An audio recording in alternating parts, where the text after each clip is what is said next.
Hi friends, good morning.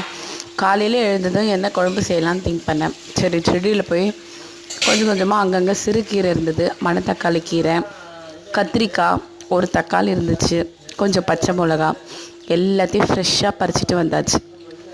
இதை பறிச்சிட்டு வந்து சமைக்கும் போதே மனசுக்குள்ளே ஒரு திருப்தி. கொஞ்சம் முருங்கைக்கீரையை உடச்சிட்டு வந்துட்டேன். இதை வச்சு தான் இன்றைக்கி குழம்பு பண்ண போகிறேன். நம்ம வீடை சுற்றி கொஞ்சம் இடம் இருந்துச்சுன்னா கூட